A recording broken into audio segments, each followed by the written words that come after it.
ნეტა ამ ტექნიკის შესახებ გზის დასაწყისში მცოდნოდა, ან ვინმეს მაინც ეთქვა ამის შესახებ, მაგრამ არავინ მყავდა, ვინც ამას მეტყოდა.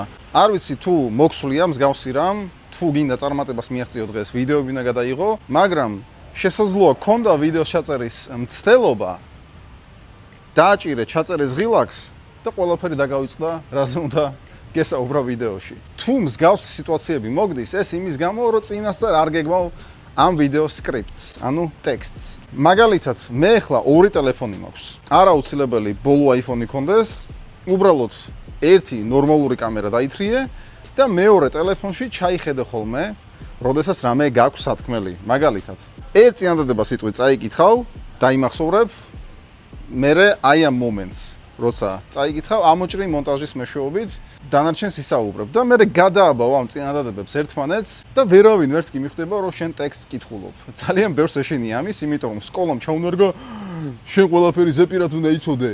არ უნდა იცოდე. აი როგორც რეპერები თავის ტექსტებს Eminem-ი დღემდე კითხულობს. კი არ ყვება, არამედ უბრალოდ ტექსტი უდევს და კითხულობს მას. ეგრე გააკეთე შენს.